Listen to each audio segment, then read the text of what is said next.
जय श्री राम। राम जी का आशीर्वाद सब पर बना रहे। आज मैं आपको कामदा एकादशी व्रत की कथा को सुनाऊंगी।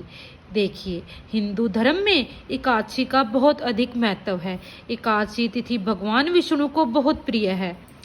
एकादशी के दिन भगवान विष्णु की विधि विधान से पूजा अर्चना की जाती है। हर माह में 2 बार एकादशी व्रत किया जाता है, शुक्ल पक्ष और कृष्ण पक्ष। चैत्र माह के शुक्ल पक्ष की एकादशी को कामदा एकादशी कहा जाता है। धार्मिक मान्यताओं के अनुसार एकादशी व्रत करने से पुण्य फल की प्राप्ति होती है और मृत्यु के पश्चात मोक्ष मिलता है। एकादशी व्रत में एकादशी कथा को सुनने मात्र से ही सभी पापों का नाश हो जाता है। अब मैं आपको एकादशी व्रत की कथा को सुनाऊंगी।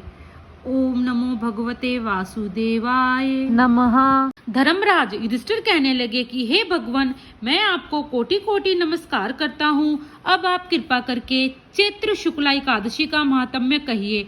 श्री कृष्ण कहने लगे कि धर्मराज, यही प्रश्न एक समय राजा दिलीप ने गुरु वशिष्ठ से किया था और जो समाधान उन्होंने किया वो सब मैं तुमसे कहता हूँ। प्राचीन काल में रतनपुर नामक एक नगर था। वहाँ पर अनेक ऐश्वर्यों से युक्त पुंडरीक नाम का एक राजा राज्य करता था। रतनपुर नगर में अनेक अप्सरा, किन्नर तथा गंधर्व वास करते थे।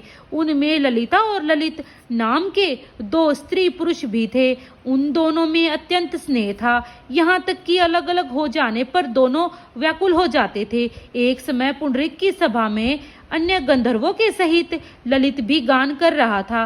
गाते गाते उसको अपनी प्रिय ललिता का ध्यान आ गया और उसके ध्यान में स्वर भंग होने के कारण गाने का स्वरूप बिगड़ गया। ललित के मन का भाव जानकर करकोट नामक नाग ने पद भंग होने का कारण राजा से कह दिया।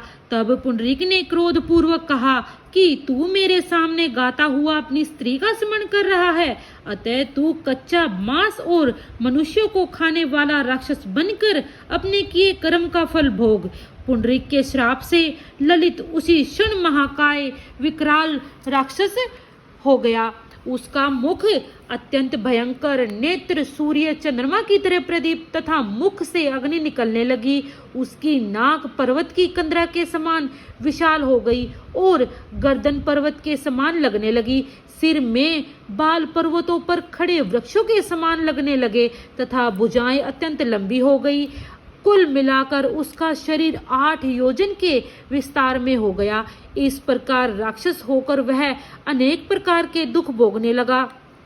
जब उसकी प्रियतमा ललिता को यह सब वृतांत मालूम हुआ तो उसको अत्यंत खेद हुआ और वह अपने पति के उद्धार का यत्न सोचने लगी।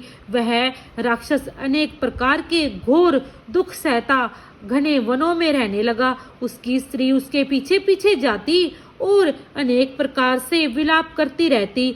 एक बार ललिता अपने पति के पीछे पीछे घूमती विंध्याचल पर्वत पर चली गई, जहाँ पर श्रृंगी ऋषि का आश्रम था। ललिता शीघ्र ही श्रृंगी ऋषि के आश्रम में गई और वहां जाकर विनीत भाव से प्रार्थना करने लगी।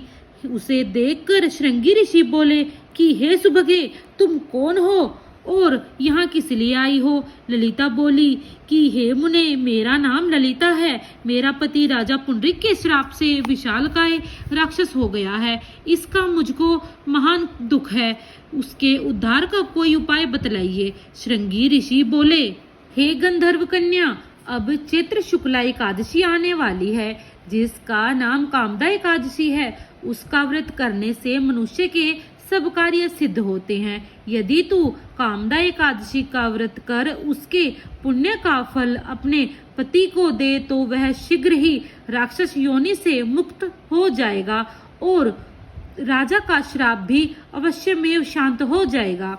मुनि के ऐसे वचन सुनकर ललिता ने चैत्र शुक्ला एकादशी आने पर उसका व्रत किया और द्वादशी को ब्राह्मणों के सामने अपने व्रत का फल अपने पति को देती हुई भगवान से इस प्रकार प्रार्थना करने लगी कि हे प्रभु, मैंने जो यह व्रत किया है इसका फल मेरे पति देव को प्राप्त हो जिससे वह राक्षस योनि से मुक्त हो जाए। एकादशी का फल देते ही उसका पति राक्षस योनि से मुक्त होकर अपने पुराने स्वरूप को प्राप्त हुआ। फिर अनेक सुंदर वस्त्राभूषणों से युक्त होकर ललिता के साथ विहार करने लगा।